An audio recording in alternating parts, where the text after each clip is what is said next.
Hello and welcome to tonight's SBC News. Today is the first day of the Clean Up the World campaign in Seychelles. Several activities have been organized around Mahé, Praslin and Adig, from the staff quarters of the Botanical Garden to certain schools.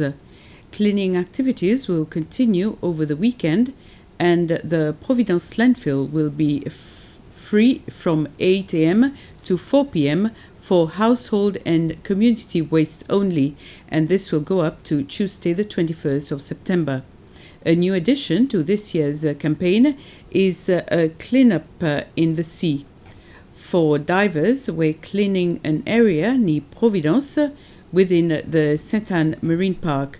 The 4 young men were accompanied by the minister responsible for environment, Flavien Joubert, but because of certain constraints, the minister was unable to personally dive, but says these young men are a great example. We feel that it's important to support all of those community initiatives so that more and more people get involved in keeping the country clean and also in intervening when there are issues. It's not always the case that government has to come in and do everything that has to do with preservation or maintaining of our natural environment. It can be done by citizens, and we have a very good example here today. So it's important for us to show this kind of support and to keep them, give them the right attention so that they are encouraged and they keep on with those activities. The Ministry of Health has received a donation of $10,000 and another $20,000 for the COVID Relief Fund from the Chinese Embassy. The ceremony was held this morning at the Red Roof Building at the Seychelles Hospital. During the ceremony, the Chinese ambassador, Wu Wei, also presented 200,000 masks. This was a donation from the Seychelles-China Association. Minister Peggy Vidot thanked the Chinese Embassy as well as the association for their continued support during the pandemic. To commemorate World Patient Safety Day today, the Seychelles Patients Association has congratulated the healthcare agency for what it calls its extraordinary efforts and success at keeping patients' safety.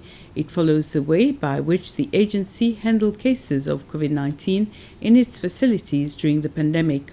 The association's executive committee said that the healthcare agency was exceptionally professional in the way it attended to the transmission of the COVID-19 at the Northeast Point Home for the Elderly in March, as well as at Seychelles Hospital.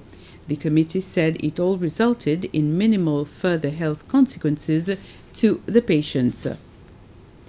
The Minister for Finance, Economic Planning and Trade, Nadi Hassan, has appointed members of the board of the Children's Special Fund. The chairperson of the board is Patricia Padeashi, who works at the Central Bank of Seychelles. The vice chairperson is Linda William Melanie, who is the Principal Secretary for Social Affairs.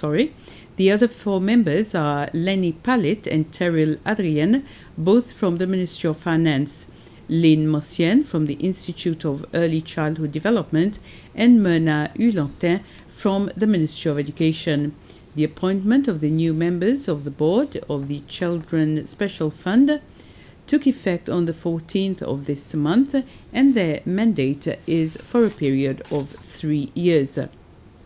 The Minister of Employment and Social Affairs, Patricia Franco, met a group of 6 students from the Seychelles Institute of Agriculture and Horticulture, SIA.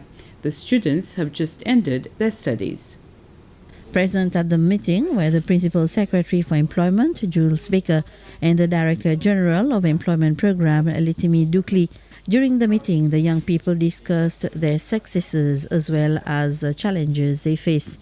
The meeting follows the series of visits that Minister Franco made to 11 farms on Mahé. And I came across all the difficulties. I came across all the possible solutions that the farmers had. But most of all, for the employment department, it was about understanding and recognizing the needs that the farmers or Department of Agriculture had in terms of workers. And what better more than this group of graduates who have actually succeeded in their studies and now are ready to plunge into the world of agriculture. So to invite them here is to give them importance, is to make them realize we are going to walk this journey side by side with you. We are not just going to stand back and just let you go. So my first job program is a program under the Department of Employment, and it is well established. We follow those young graduates all the very way and ensure that they get every opportunities to actually achieve their goals. So all in all, it's also about giving the youth the voice. When we hear the youth talk, we have to listen. So today it was about them and telling us what they need to so that we can make it better for Seychelles. The Minister for Foreign Affairs and Tourism, Sylvestre Radegonde, says the Commonwealth has a major role to play to help its members recover in the wake of the COVID-19 pandemic. Minister Radegonde was speaking during a virtual conference of foreign ministers from Commonwealth member states. He said the Commonwealth has a crucial role to play to ensure that no one is left behind in the international trading system.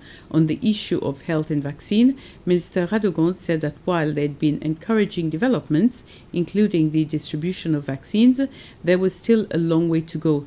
He also spoke of the challenges of climate change on small island developing states. He said if financial resources were not made available, then all pledges by small island states will remain just pledges on paper.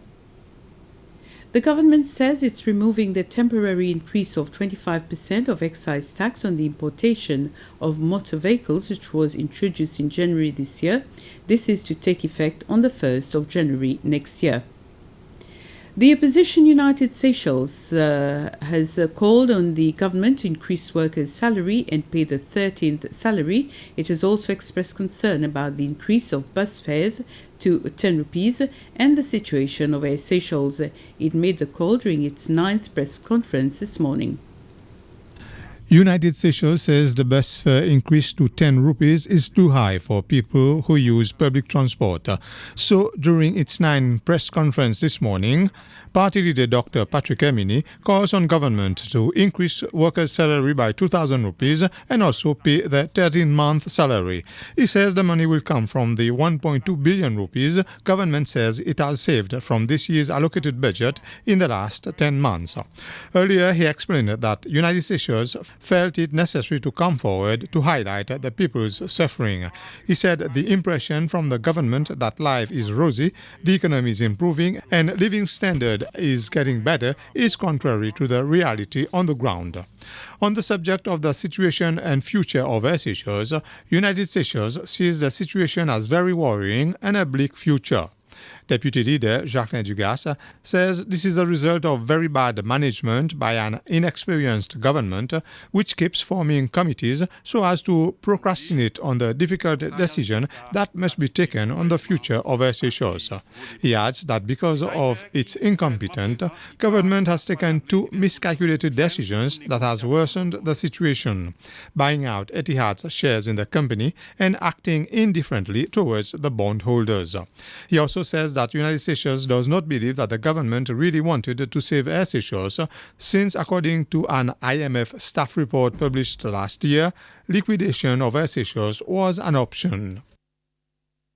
Those are our main stories so far this Friday evening. Join me again at 8. Next on SBC, the local production Poétique. Bye for now.